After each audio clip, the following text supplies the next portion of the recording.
Welcome to Marketing Deep Dive Podcast, episode 12. Okay, let's dive in.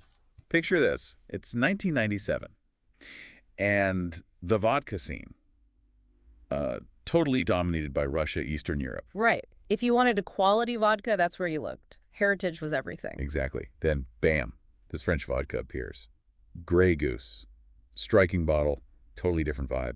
And just 5 years later, it's not just a player. It's like the #1 premium spirit in the U.S. Selling for double the price, and eventually sells for, what, over $1 billion? $2.3 billion, actually. Wild. And here's the real kicker. They didn't even own their own distillery. It sounds almost unbelievable, doesn't it? Like some kind of magic trick. It really does. Yeah. So how do they pull it off? This greatest spirits industry coup, as some call it. Well, that's exactly what we're digging into today, especially for you folks tuned into the Marketing Deep Dive, because this is a masterclass. We're looking at the YouTube video, The $2 Billion Vodka Lie, How Grey Goose Fooled the World, from the Philosophy of Marketing channel. And it wasn't about, some secret distilling method. It was pure marketing brilliance. We're going to unpack how they built this perception. Yeah, and this story, it's pure gold for anyone interested in marketing strategy. It's not just about vodka, right? Not at all. It's about creating desire, crafting value out of thin air, almost. So our mission today, pull out those key lessons, those actionable insights you can think about for your own work. Okay, so let's set the stage. The video talks about Sidney Frank, liquor importer. Had some rough times in the 70s, apparently, with German stuff. Jägermeister later became his big success, but before Grey Goose. Right. But then in the 90s, he notices something interesting in bars. People are dropping serious cash on vodka martinis, like premium prices. But the vodkas themselves, often seen as pretty neutral, almost interchangeable. And Frank has this light bulb moment. Yeah. And nobody's really selling a true luxury vodka experience. So his big idea, a super premium French vodka. French, which is, kind of weird for vodka heritage. Cognac, sure. Champagne, obviously, but vodka. Exactly.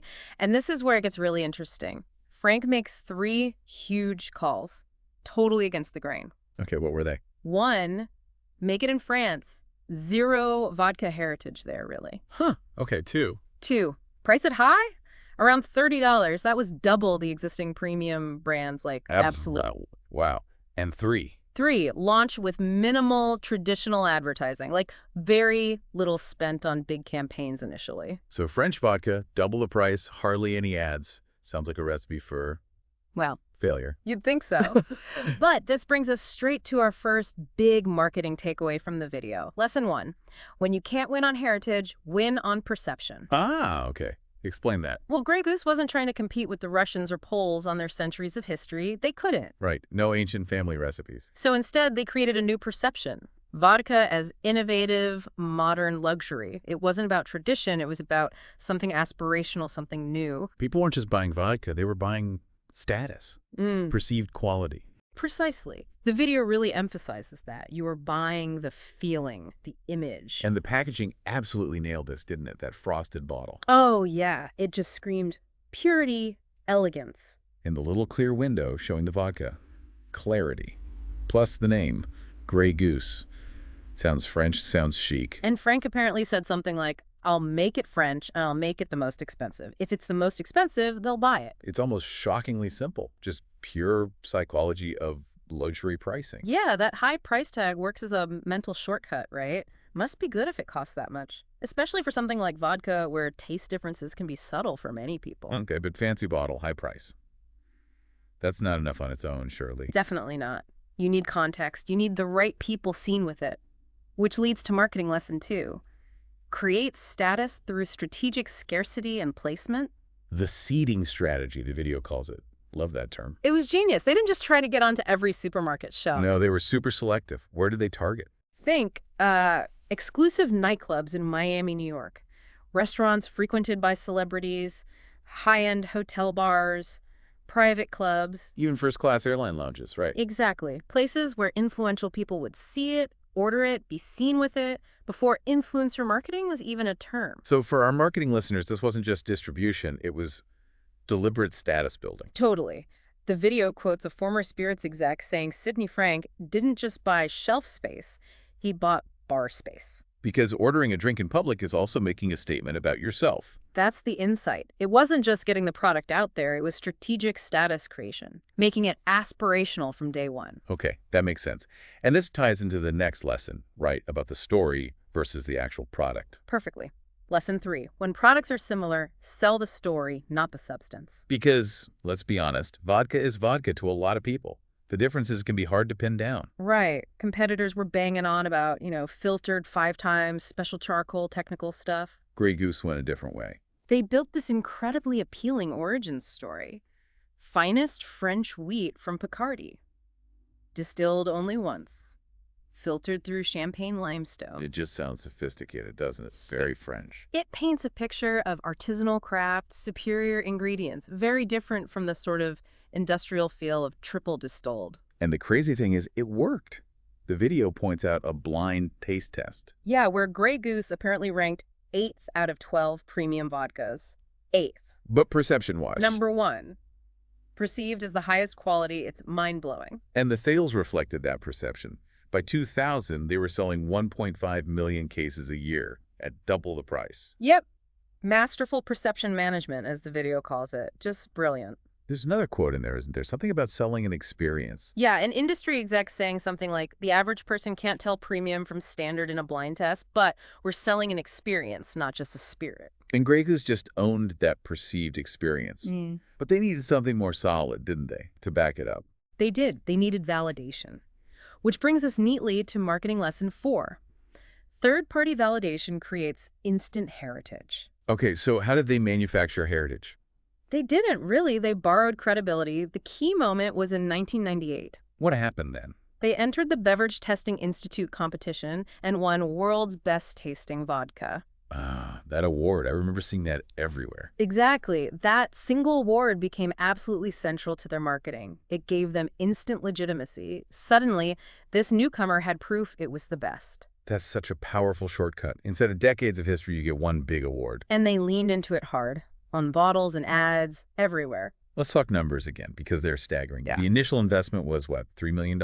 Something like that. Yeah. Tiny, relatively speaking.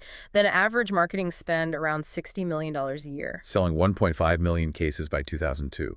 Profit margins of 80%. Yeah, when the industry average was maybe 30%. Just incredible profitability. And the cultural impact, mentioned in over 300 hip-hop songs by 2006. That's not paid placement, is it? Mostly not, no. It just became part of the lexicon of success and luxury. And the timeline. Concept in 97, sold to Bacardi for $2.3 billion in 2004. 7 years. It's warp speed in the spirits world. Usually takes decades to build that kind of value. The video quotes marketing professor Kevin Lane Keller, who sums it up well. Yeah, he says Grey Goose didn't have time to build heritage, so they borrowed credibility through the award, the elite placement, the associations. Compressed decades into years. Brilliant, which leads to the final lesson. Lesson 5. True luxury brands are adopted, not advertised. Yeah. Meaning by the early 2000s, Grey Goose wasn't just being placed, it was being embraced. It popped up organically in music videos, song lyrics, at celebrity parties. The Grey Goose effect, you could call it. It became shorthand for making it, for success. And they achieved this without a massive traditional ad spend compared to competitors. The buzz, the cultural adoption did the heavy lifting. People wanted that association. Ordering Grey Goose said something about you. Exactly. It signaled taste, status, being in the know. The brand became a symbol that people chose to align themselves with. Okay, so let's quickly recap those 5 lessons for everyone listening, especially you marketing pros. 1, create perception gaps. Think about how you can shift perception for your product. 2, price signal before you earn it. Does your price reflect the value you want to convey? 3, craft your origin story strategically. What narrative builds trust or implies luxury or prestige for you? 4, strategic scarcity and placement.